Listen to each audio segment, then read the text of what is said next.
Alors bonjour à tout le monde, je suis Enrico Bagaggia, je suis descendu d'Italie avec ma Vespa et mon petit chien. C'est tout, c'est simple. J'ai décidé de le matin à la soirée à peu près, j'ai pris ma moto et je fais 7500 km. Je ne crois pas d'être ici. Parce que je ne crois pas d'être ici maintenant, ça fait un mois que je suis ici. Mais c'était une chose vraiment, vraiment dure. Mais j'ai eu la chance de connaître n'importe qui m'a aidé. Je me suis couché chez des tapis berbères, chez des tentes de Touareg, chez quelqu'un. On a mangé ensemble avec le même cuillère, tu sais. Et j'ai eu une expérience en Mauritanie, que ce n'est pas un pays fantastique, si vous voulez, parce que toi, tu dois traverser le désert. Mais quand je suis arrivé à la douane, elle était fermée. Elle m'a dit non, tu dois dormir par terre. J'ai dit bon, mais je suis tombé 2 fois dans une piste avec la Vespa. Bon, c'était 10 heures de la nuit. J'ai dit bon, écoute, je me mets là avec mon petit chien. Mais le gendarme, il est sorti à 1 heure de la nuit. Il m'a dit est-ce que tu veux mon lit? Et moi, je dis non, merci. Tu as besoin de quelque chose? Bon, de l'eau, si vous voulez, ça suffit pour moi et pour mon chien. Mais lui, il est sorti avec une chose fantastique. Un petit bassin avec du lait de chameau. Et moi, je partageais ça avec un aspirine, avec mon chien. Lui, il n'a pas pris l'aspirine, naturellement. Et j'ai dormi comme un roi. Le cœur de cet homme-là, il était une chose magnifique. Et j'ai trouvé plusieurs de cœurs dans mon voyage, et plusieurs décors ici, si vous voulez, comme monsieur qui m'a donné le plaisir d'être ici, dans sa maison, que c'est une chose magnifique sur la mer, et qu'elle a un cœur. J'ai traversé tous les parcs de la Mauritanie, sur la piste, c'est une piste très dure, avec des trous énormes. Je suis tombé 2 fois, et quelqu'un m'a dit, faites attention parce que la nuit, il y a des phacochères. Et tu sais bien que s'il y a des phacochères avec les petits, avec mon petit chien, et je n'étais pas ici à vous raconter cette histoire. Donc, c'était très, très, très, très dangereux. Si vous voulez, c'était la Mauritanie.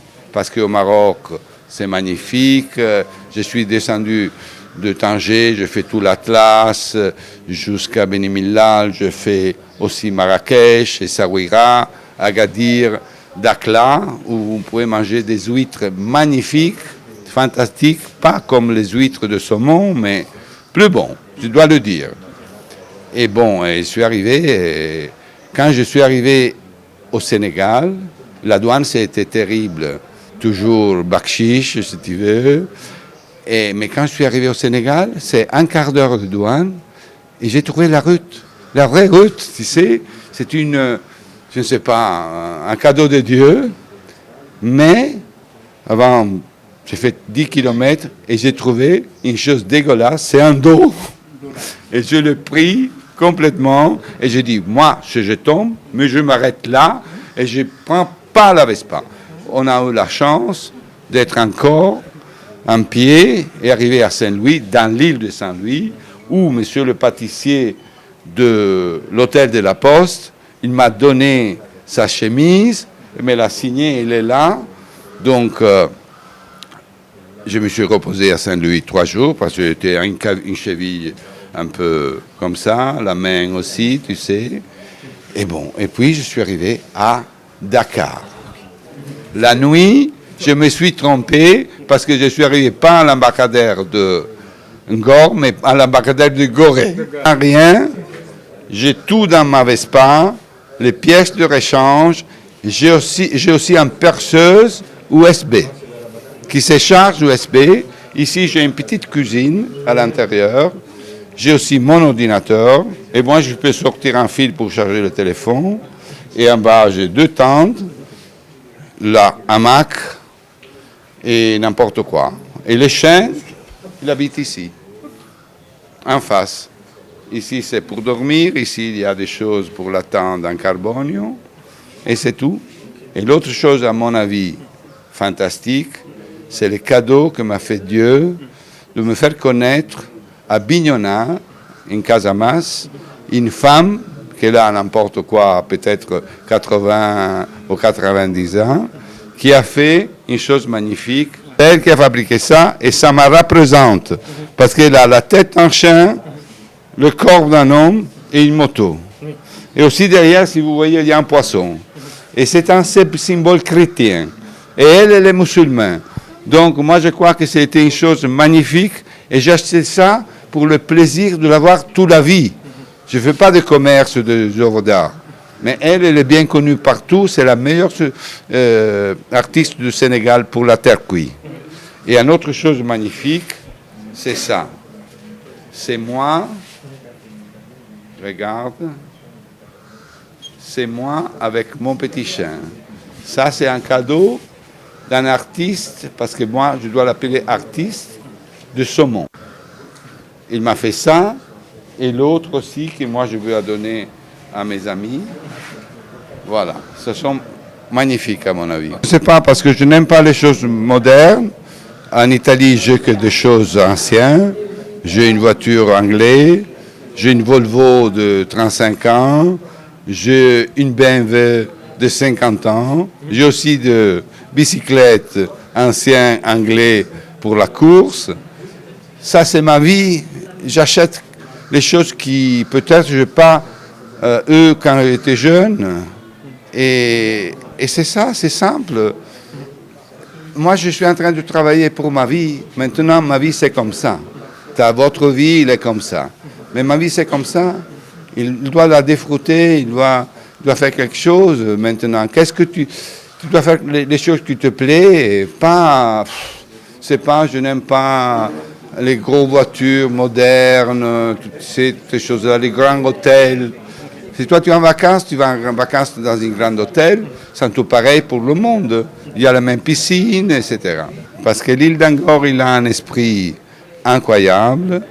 Et Dakar, c'est, je dois le dire, avec 3 300 000 habitants, en 20 ans, elle a presque doublé son habitant.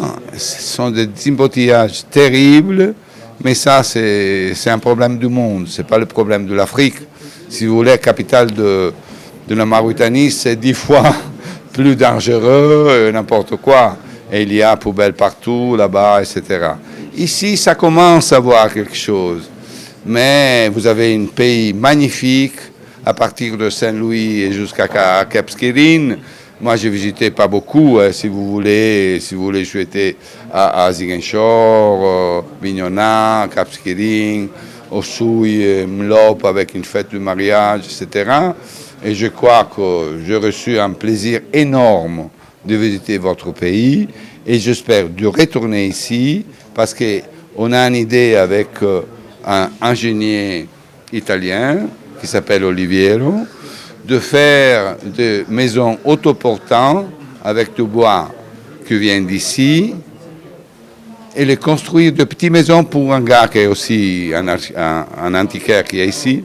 Peut-être on va faire une petite maison ici, pour lui et j'espère pour des autres gars qui aiment ces choses-là. Bonjour, bien arrivé à la vernissage de Venise Dakar Venise.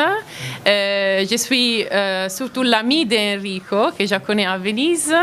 Et après, on a décidé de faire quelque chose de plus grand, parce que c'est une chose légendaire, qu'est-ce qu'il a fait, de partir comme ça pour 2 mois avec son petit chien et faire un voyage incroyable qu'elle m'a touché et inspiré beaucoup. Et surtout, m'a inspiré à voir les voyages différemment que seulement aller à l'aéroport, prendre l'avion et partir. Parce que son voyage, c'est un voyage plus grand. C'est un voyage qui touche beaucoup des côtés de la vie. C'est un voyage où on touche aussi en partie un peu plus spirituelle, de connaître les pays bien.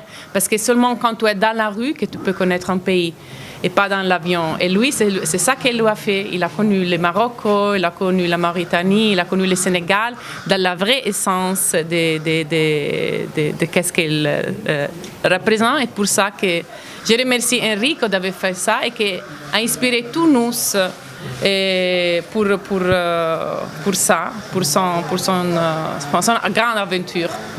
Merci. Moi, je voudrais inviter les gens de penser à une manière alternative de voyager. Et lorsque lui est arrivé pendant 2 mois ici en Sénégal, pour arriver, il a fait 2 mois, et il voulait retourner à une autre manière, que ce n'est pas l'avion, mais c'est très difficile de trouver une manière. Et il voulait retourner en bateau, mais ça, ce n'est pas possible. Alors, je voudrais inviter tous nous de penser comment on peut trouver une manière alternative lorsqu'on parle beaucoup de climat de changement, que l'avion c'est un des problèmes plus grands parce que maintenant il y a millions de personnes qui prennent l'avion chaque jour comme c'était l'autobus parce que aussi les prix sont devenus très, très petits. Mais comment on peut trouver une manière différente qu'on peut pour voyager? Pourquoi on ne peut pas plus refaire la réouverture du bateau, comme en Sénégal? Pour aller à Cap-Vert, ce n'est pas possible d'aller en bateau. Je suis obligée de prendre toujours l'avion.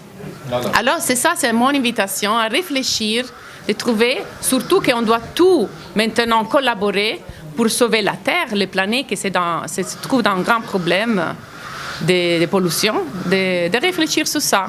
Non, c'est une chose, pour moi, je voudrais remercier notre grand monsieur Diallo qui a donné, lui, la possibilité d'exprimer sa aventure. Parce que sa aventure, c'est trop grand pour rester comme ça et lui, il a donné son lieu, sa galerie, son atelier, parce que Enrico peut vraiment mériter qu'est-ce qu'il mérite. Parce que... Merci. Oui, vraiment, c'est tout. Et bon, c'est Enrico avec son chien, c'est avec son Vespa et l'atelier qui parle. Attention à 2 choses. Quelle que soit votre célébrité, si vous sortez de chez vous, vous croiserez quelqu'un qui ne vous connaît pas. Quelle que soit votre fortune, quand vous sortez de chez vous, vous trouverez sur votre parcours quelque chose qui ne vous appartient pas. Donc on n'est jamais connu de tout le monde. Mais on a beaucoup d'amis. Et cette famille faite d'amitié a grossi aujourd'hui grâce à Enrique. Merci à toi. Il est là. Il a grossi aussi la famille sénégalaise. Parce qu'il n'était pas obligé de poser un point final Sénégal. Il pouvait poser un point final Mauritanie. Partir de Venise, s'arrêter en Mauritanie, c'était suffisant comme exploit. Partir de Venise, s'arrêter au Maroc, c'était suffisant comme exploit. Mais il s'est fixé un objectif, je veux arriver au Sénégal. C'est parce qu'il sait que le Sénégal est une terre de paix. Il sait que le Sénégal est une terre de générosité. Il sait que le Sénégal offre énormément de possibilités de partage. Donc je le remercie au nom de mon pays et au nom de toutes ces valeurs auxquelles il a dû penser de manière consciente ou inconsciente au point de fixer sa destination finale, le Sénégal. Disons que là, encore une fois, les choses se font de manière naturelle. Quand il quittait Venise, nous ne nous connaissions pas. Exactement. Quand il est arrivé au Sénégal, nous ne nous connaissions pas. C'est la magie de l'île de Ngor qui en fait est à la base de cela. Donc encore une fois, la magie des génies de l'île de Ngor. J'ai vu un homme un jour, un matin, je suis arrivé, il était là assis, avec une dame pour qui j'ai beaucoup de respect, la maman de cette grande dame, et un jeune frère que je connais et qui fréquente l'île depuis longtemps. Naturellement, j'ai un rituel. Quand je viens, j'ai l'habitude d'aller vers plus jeune pour lui dire bonjour. C'est pour leur apprendre que dans la vie, il faut aller dire bonjour à l'autre. Donc tous les matins, je me pose, je laisse mes sandales et je fais le parcours jusqu'à la boutique. Je dis bonjour à tout le monde et je prends mon copo café que mon neveu m'offre depuis presque 12 ans. Je me tourne vers naturellement sa maman et qui me présente Enrico. Quelques heures après, c'est Enrico qui se dirige vers moi, toujours avec sa maman. Et on arrive et il me parle de sa Vespa, de manière spontanée. Cela m'avait fait tellement plaisir. La curiosité était forte. Le parcours était énorme pour moi. Et je me suis mis à réfléchir comme un artiste. Comment peut-on se réveiller un matin Et imaginez faire 750 km avec une Vespa qui est plus âgée que mon fils. Et je lui dis, mais où est cette Vespa? Il me dit, la Vespa est dans un garage quelque part de l'autre côté là-bas. Je lui dis, mais pourquoi est-ce que tu n'amènes pas la Vespa ici? C'est la vérité, ça. Il me dit, mais oui, je ne sais pas. Je lui dis, non, on donne des instructions tout de suite. J'ai appelé Kossa. Je lui dis que j'ai un ami qui arrive. Mettez des garçons pour l'aider. Il va faire venir sa Vespa et je voudrais que la Vespa traverse. Arrivé ici, c'était quelque chose de puissant. Tous les jeunes se sont levés. Certains d'entre eux n'ont pas connu la Vespa. Et c'était aussi une des premières fois qu'on voyait un engin motorisé sur l'île de Ngor. Ah oui. C'est une fille qui est venue, qui a pris la Vespa et qui l'a poussée jusque devant la porte. Tout ça, c'était quand même important et cela relève d'enseignement. Alors, quand nous disons que nous voulons donner une vocation culturelle à cette île, une vocation de partage à cette île, une vocation de générosité, je dis, j'ai saisi cette opportunité pour lui dire, ta Vespa, le meilleur endroit où elle peut être au monde, c'est à l'intérieur là. Je ne voulais même pas la laisser dehors. Je lui ai dit, tu laisses la Vespa là où j'ai l'habitude de travailler. C'est vrai. Et donc il a mis la Vespa là-bas, jusqu'à son retour de la Casamance. Ouais, exactement. Il m'a regardé et difficilement, comme il sait que je travaillais sur ma table à manger, il m'a dit timidement, est-ce que tu penses que je peux? J'ai compris. Je lui ai dit, tu peux. Cette maison est à toi tant que tu seras là. Encore une fois, 1000 fois merci Enrico. Quelque chose d'abord de phénoménal du point de vue de l'aventure, c'est quelque chose de colossal du point de vue de la démarche, parce qu'il y a quand même quelque part quelque chose de très fortement structuré. Avant qu'il ne parte de Venise, il avait une idée de son parcours. Il avait une idée des points difficiles.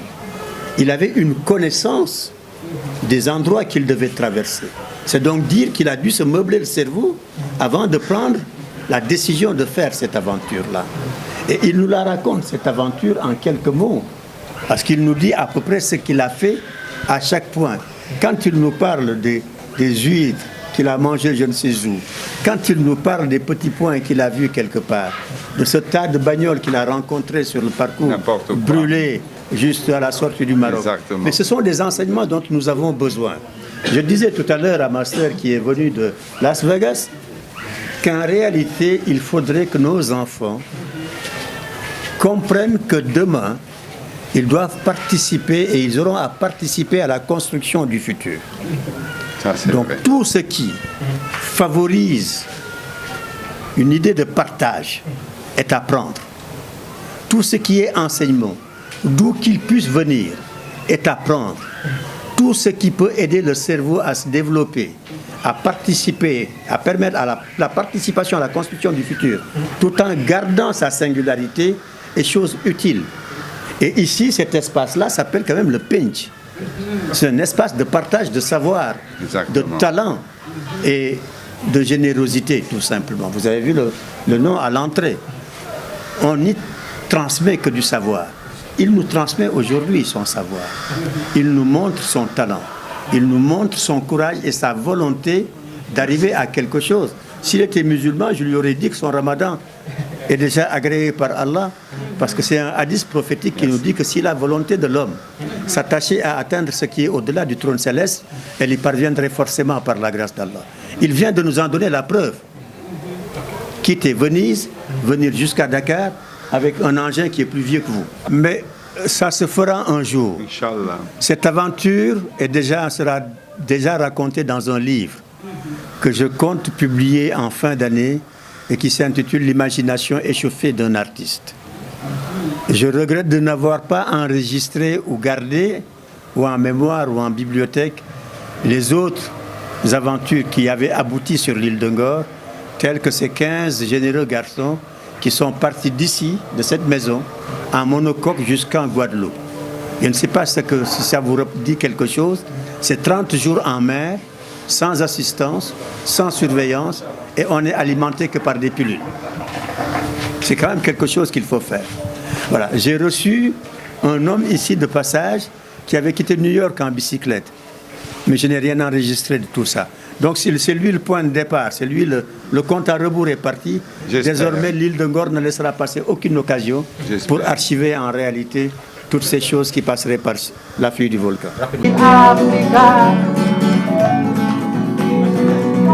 Africa Mansumareola, Ogunalawa, Anfi Maman Tito Wawa, je me sens chez moi. Anfi Maman Tito Wawa, je me sens chez moi. C'est la meilleure Africa, sorry. Africa